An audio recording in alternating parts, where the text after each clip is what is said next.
This video is going to be interesting. Even if you have heard 1,000 different reports about the Israeli-Palestinian conflict, I promise you that this will give you a new perspective.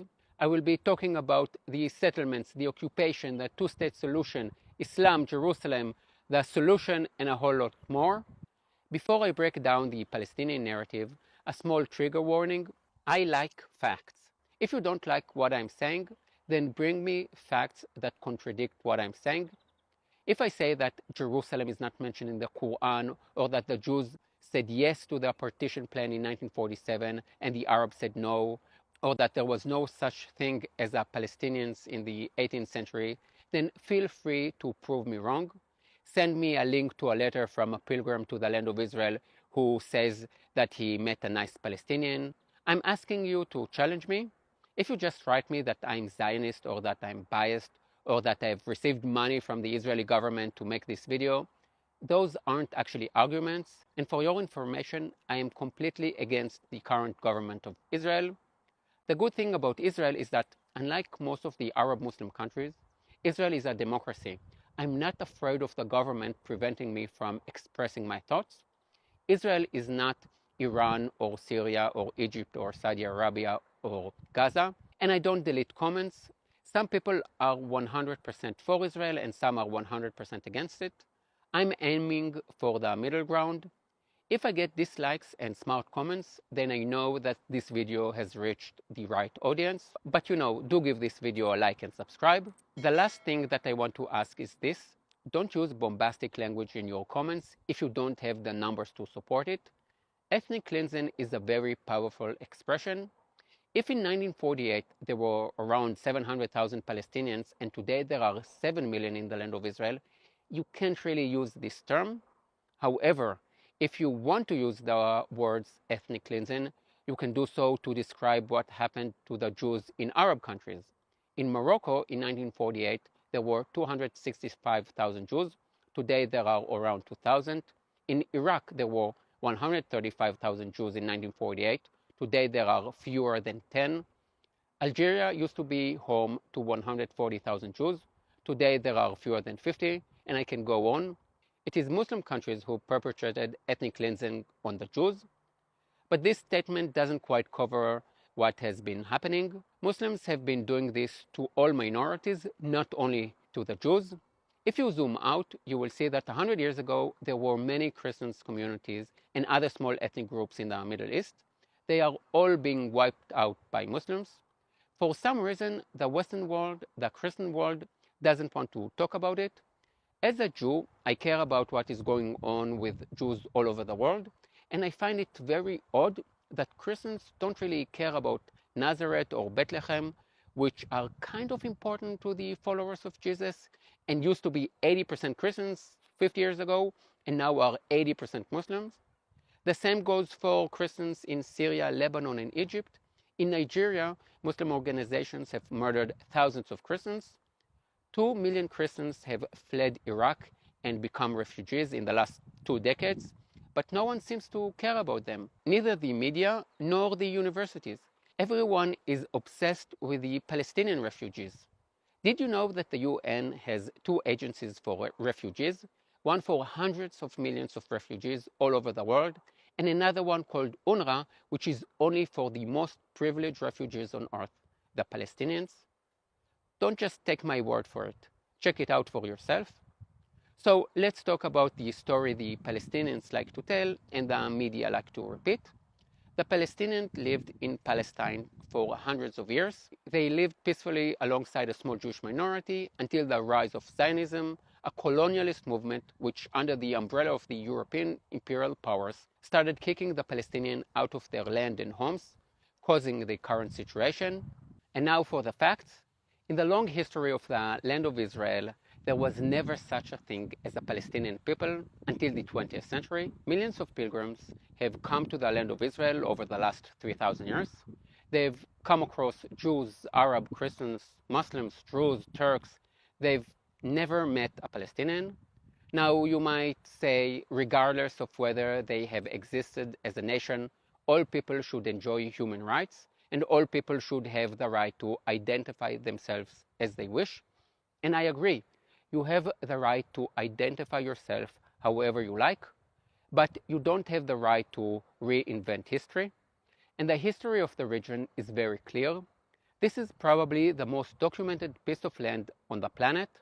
There is a very good book, a very ancient and popular book about the connections of the Jews to Judea. It is called the Bible. Now, wait. I know what you are thinking. He's going to say that God gave this land to the Jews. And no, if you believe that God gave this land to the Jews, great. And if not, also great. The undeniable point is that there is a strong connection between the Jews and the land of Israel. There are thousands of books from the last 3,000 years that write about Jews and the land of Israel. And in archaeological digs, we find Jewish coins, Jewish texts, and Jewish artifacts. There isn't a single book or piece of archaeological evidence that point to a Palestinian people. You don't like what I'm saying? Then prove me wrong. But it is much more than that. The connection of Christian and Muslim to Jerusalem is based on the Jewish connection. Jesus was Jewish, and the connection of Muslim to Jerusalem is also based on the Jews. Let me explain.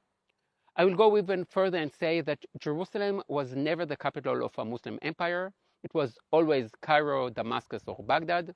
Jerusalem was mostly important to the Muslims when they were fighting against the Jews or the Christians. Under Muslim rule, Jerusalem was often a very neglected city. This makes sense, as Jerusalem, which is mentioned some 600 times in the Jewish Bible, isn't even mentioned once in the Quran. Chapter 17 of the Quran talks about the night journey of Muhammad. He ascended from Al-Aqsa, which means the most faraway mosque. How did it come to be associated with Jerusalem? In order to understand this, you need to go back to the Jews. The Jews had two temples on what is now known as Temple Mount. The temples were located on the holiest site for the Jews, which is the top of Mount Moriah. The first temple was destroyed by the Babylonians, and the second was destroyed by the Roman Empire. 60 years after the Romans destroyed the temple, the Jews rebelled again, and the Romans changed the name of the region from Judea to Palestina, and this is how the name came to be. It was intended to disconnect the Jews from the name Judea. 700 years after the destruction of the temple, the Muslims colonized the land of Israel and said that Muhammad ascended to heaven from the place where the Jewish temples stood. Now, at this point, you may well be saying, what? The Muslims believe that Muhammad ascended to heaven from the exact same spot that is the holiest site for the Jews, and this is not written in the Quran? Yes, and if you find it strange, that's because you don't know Jerusalem. Nothing makes a place more holy than competition with another religion. The Muslim took the place which was the holiest for the Jews 1500 years prior to the existence of Islam and made it their third holiest place. Don't believe me? Here is a pamphlet of the Waqf, the Muslim authorities, that say that this is the location of the Temple of King Solomon. Although what I'm saying here is very basic history, there is a good chance you don't know about it, and I don't blame you. You hear so much about the conflict, but the media tends to forget the basics. Jerusalem was always the center of Jewish life. Muslims turn their back on Jerusalem when they pray towards Mecca, and Jews pray towards Jerusalem. When Jews get married, part of the ceremony is to say that we will never forget Jerusalem. Jews have almost always lived in Jerusalem, even under the harshest conditions. Since the 13th century, the Muslims haven't allowed the Jews to pray at their holiest site, the Temple Mount, and the Jews have had to pay extra taxes and suffer harassment. They have even had to pay the Muslims a fee to pray at the Western Wall, the closest to the Temple Mount they were allowed to pray. The Islamization of Jewish sites hasn't only happened in Jerusalem. In Hebron, one of 4 cities that are holy to the Jews, there is the Cave of the Patriarchs, which according to tradition is the place where Abraham was buried. To humiliate the Jews, Muslims didn't allow them to enter the building, and Jews were only allowed to walk up to the 7th step. Only in 1967, when Israel liberated Hebron, were Jews allowed for the first time in 700 years to enter the second holiest place for Jews. Why do I say liberated Hebron and not conquered? I will get to that in a minute. And now we get to the interesting part, the 19th century and Zionism. Jews have always migrated, or as we say in Hebrew, gone up to the land of Israel. In the 17th and 18th centuries, Jews came from all over the Jewish world, from Europe, from North Africa, from Yemen, in small numbers due to the harsh conditions, but there was always a steady movement of Jews coming to Israel. The first Zionist Congress was held in 1897, but 50 years beforehand, in the 1850s, there were more Jews than Muslims in Jerusalem. In the rest of the land, yes, there were more Muslims, but it is important to know that even before the start of the Zionist movement, there were dozens of Jewish settlements in the land of Israel. In the last decades of the Ottoman Empire, as in all empires, there were lots of different groups. Some groups got bigger with time, some smaller, some bought land, some sold land. Many European powers bought land for institutions, and some groups, mostly Germans and Americans, settled in the land of Israel to speed up the second coming of Jesus. Many different groups. None of the groups use the word Palestinian to describe themselves. The first Zionist Congress took place in 1897. The Zionist movement was a national movement, not a colonialist or an imperialist movement, but a national one of many. This was the age of the fall of empires, the German Empire, the Austro-Hungarian Empire, and the Ottoman Empire, and of the rise of national movements. And the Zionist movement was the national movement of the Jews. It is as simple as that. In the first half of the 20th century, millions of people moved from one place to another to create nation states. What's special about the Jews is that they never stole or used violence to take any land in the land of Israel. I'm always getting comments from Muslims and pro-Palestinians about Jews stealing the land from the local Arabs. Here is a challenge for you. Give me the name of one village that the Jews stole from the Arabs from the 7th century, when the Arab Caliphate colonized the land of Israel, until 1947, when the Arabs started a war to wipe out the Jews. From the year 636 till 1947, not a single square foot was stolen by the Jews. Again, if you don't like what I'm saying, then prove me wrong. Give me the names of villages that Jews stole prior to the War of Independence. On the other hand, I can give you lots of names of Jewish villages that Arabs, or Palestinians if you will, destroyed before 1948. Take Hebron, for example. Jews lived in Hebron for hundreds of years. In 1929, the Arabs, not 1 or 10, but whole gangs of Arabs, murdered 70 Jews, and the ancient Jewish settlement had to be abandoned until it was brought back into Jewish hands in 1967. You want more names of Jewish villages that were abandoned because of Arab violence? Here are some more. Many were rebuilt after a few years. The Arabs used violence against Jewish civilians in the land of Israel many years before the occupation and many years before the land of Israel was established. And by the way, they didn't only use violence against the Jews. Christians suffered as well. Remember the German and American settlements I told you about? They suffered as well. The family of John Steinbeck, the American novelist, had a farm outside Jaffa, or at least they had it until Arabs broke in and murdered Steinbeck's great uncle and sexually assaulted his wife and his daughter. Here is an interesting anecdote. Two other great American novelists, Mark Twain and Herman Melville, visited the land of Israel, and like hundreds of other pilgrims, they wrote about how neglected the land was, and many wrote about how violent the local Arabs were. From 1970 till 1948, the British and the French were in control of the Middle East. The Jews blamed the British for being pro-Arab, and the Arabs blamed the British for being pro-Jewish. I will tell it as it was. The British were pro-British. They had two main interests in the region: to have oil flowing from Iraq to the port of Haifa, and to ensure the Suez Canal remained open.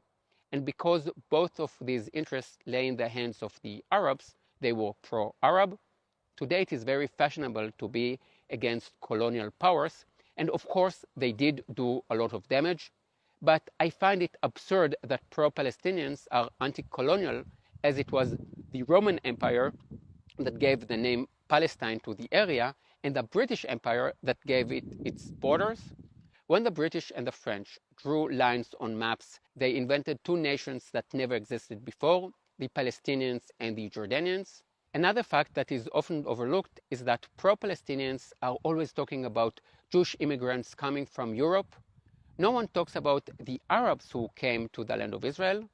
Hundreds of thousands of Arabs from Egypt, Syria, and other places entered the land of Israel in the 1930s and 40s to work for the British and are now seen as native Palestinians. It is hard to estimate the number of Arabs who entered the land of Israel between 1917 to 1947 to work for the British, as the borders were open, but the number is in the hundreds of thousands.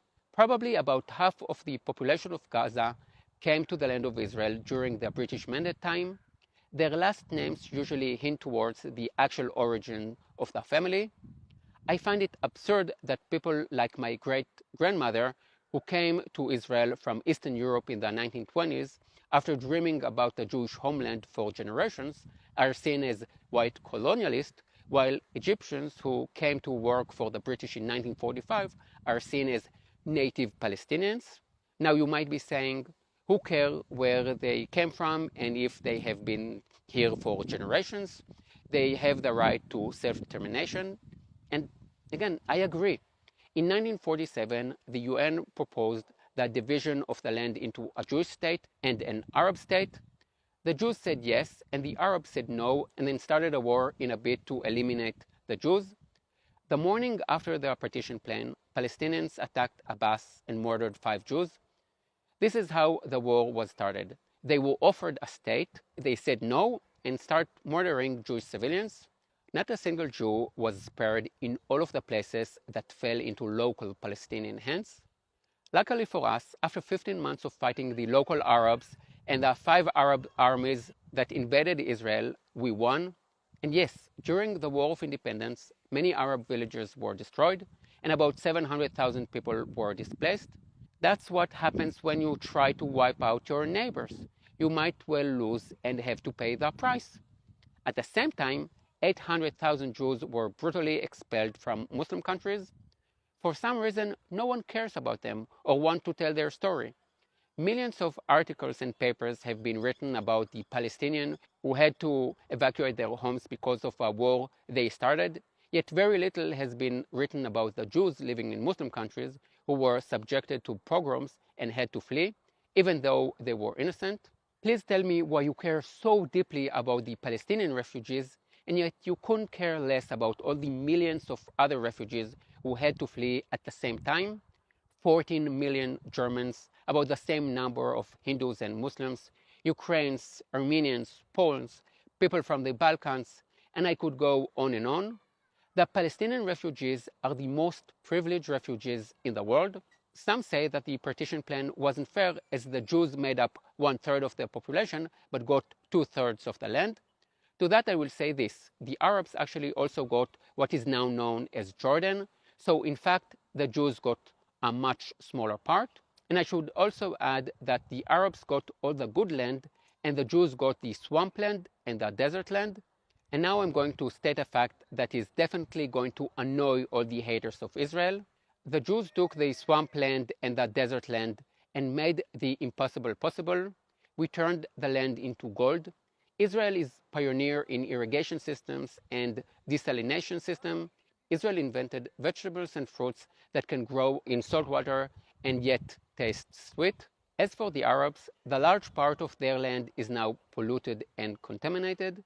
After 1948, the Palestinians had years to establish a free Palestinian state, as they were under Egyptian and Jordanian rule. Yet they didn't do that. In 1964, the Palestinians established the PLO, or the Palestinian Liberation Organization. Now this is interesting. 1964 is 3 years before the Six-Day War. So before Israel occupied the West Bank and the Gaza Strip, and before a single settlement was built, they were already calling for the destruction of Israel. When the Arabs say free Palestine, they don't mean we want an independent Palestinian state next to Israel. What they want is a Palestinian state that replaces Israel.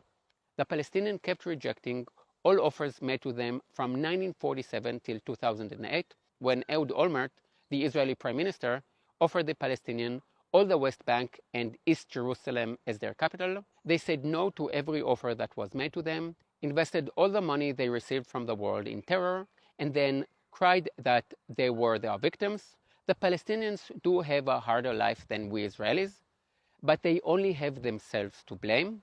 So what is the solution? When will there be peace?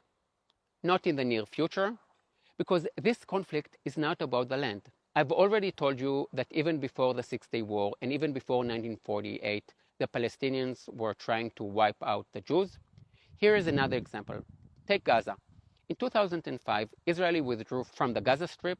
Gaza is an Israeli and Jew-free area. The Palestinians get more money than any other group on the planet, from the US, from the European Union, from Arab countries, from the UN. And what do they do with this money? Infrastructure, education? No. They build tunnels and buy weapons to kill Jews. Why do they do that? The Hamas constitution makes it very clear. The first sentence is, Israel will exist until Islam wipes it out. It doesn't say we want peace. It doesn't say we want a Palestinian state. It clearly says until Islam wipes it out. They want a Muslim caliphate. I respect Hamas for one thing only, for actually expressing and being clear about what they want, which is to eliminate Israel. Personally, I want the Palestinians to have a democratic state with human rights and freedoms, and I wish for all Arabs and Muslims to have the same, but what I want is not necessarily what they want. To solve the problem, you need to understand the problem, and the problem is made up of two things.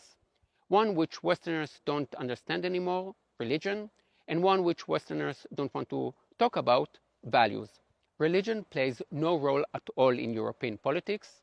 In the US, politicians do say God bless America, and the debate surrounding abortion is partly religious. But when it comes to foreign policies, you don't hear American generals talk about spreading the word of Jesus. In the Muslim world, it is very different. When Arabs kill Jews at a music festival, or Christians in a school in Nigeria, or one another in Syria, Yemen, Libya, what is it they shout? Allahu Akbar, God is great. Jihad is a religious war against the infidels. To many Europeans, the words infidels and heresy probably remind them of dark days that played out hundreds of years ago, when Catholics and Protestants were killing each other. Sadly, this is still the situation in some parts of the Muslim world. Just think about the organizations you hear about in the Muslim world: Hamas, Hezbollah, Islamic Jihad, ISIS, Al-Qaeda, Boko Haram, the Taliban. These aren't national organizations. They are all religious organizations. Now let's talk about the bigger issue, values. Lots of people run from this as if they were running from fire, because the biggest concern is potentially being called a racist. I want to be 100% clear here, although I know that some will do their best to misunderstand me. If I say that men are more violent than women, does it mean I hate all men? No. Does it mean that I think all men are violent? No. Does it mean that there are no violent women? No. But if in almost all countries, more than 90% of those in jails are men, then you can say that men are more violent than women. I believe you can criticize anyone for anything. You can criticize me as a Jew, as an Israeli, as a man, as a tour guide. You can criticize me for things I can't change, like my identity, and for the things I chose, like my profession, the music I like, the fact that I'm a father. My identity is comprised of thousands of different aspects, and you can criticize any one of them, and I can agree or disagree. I can say, true, Israelis aren't very polite and they don't know how to form a queue, but I'm different. And I can also accept the criticism. If you are not a narcissist, you know that you're not perfect. I don't subscribe to the narrative that you're only allowed to say good things about other groups and criticize your own. I actually want to be criticized. I want to be made to think, to be made to improve my ways. The Me Too movement made me rethink the way I interact with women and made me more aware of the language I use. I criticize all groups. Americans, Germans, Britney Spears fans, ultra-Orthodox Jews, women, Gen Z, and Muslims. I even criticize the most dangerous group of all, Israeli mothers. If a teacher writes that she is sick, there is no need for 30 get well soon messages. You don't show that you care by writing a message. You are just spamming my WhatsApp. If there were peace in all of the Middle East and only the Arab Muslim Palestinians were resorting to violence, I would say, okay, maybe we are in the wrong. But if the Palestinians were using violence before 1967 and before 1948, and almost all of the Arab Muslim countries are dictatorships with high levels of violence and low levels of human rights, then maybe there's really a problem here. I'm also getting comments from Muslims blaming colonialism and the Americans for all the problems in the Muslim world. And it is true that the creation of many countries and borders in Africa and Asia were determined by the interest of the European empires, and that the US think primarily about its own interests. But I'm always shocked to find that Muslims take no responsibility for their wrongdoing. The fact that most of the Muslim countries aren't democratic has nothing to do with the US. The fact that 17 of the 20 most dangerous countries for the LGBTQ community are Muslims has nothing to do with colonialism. The fact that almost all of the most dangerous places in the world to be Christians are Muslim has nothing to do with imperialism. The Muslim world is huge. It has a lot of oil, and its failure has very little to do with colonialism. Look at the Jews. 1/3 of them were murdered by the Nazis. Israel has no oil, and it is surrounded by enemies, and yet we are successful. And it's not because of American money. Most of that money has to be used to buy military equipment from American companies. And beside, the Palestinians get way more money. We are successful because we are open-minded, think outside the box, invest in education, and are not violent. This is true outside the Middle East too. Look at Arab Muslim communities in Europe. If there were violent riots in Paris or Sweden, Rotterdam or London, would it be in the Jewish neighborhoods or the Arab neighborhoods? Peace will only come when the Arabs change their values, when Muslim countries become democratic, when all of the different groups in Syria stop killing one another, when Iranian women are free to cover or not cover their hair, when gay men are not thrown from rooftops in Gaza or thrown into jail by the PLO, when the Christian population stops shrinking in the Middle East, and when the Israeli Arabs stop killing one another, then and only then will there be true peace. Please like and share this video with any friend who needs to see this. I have much more to say about this topic, so please write a comment. If you find it interesting, please consider supporting my work. All the details are below. Yalla bye.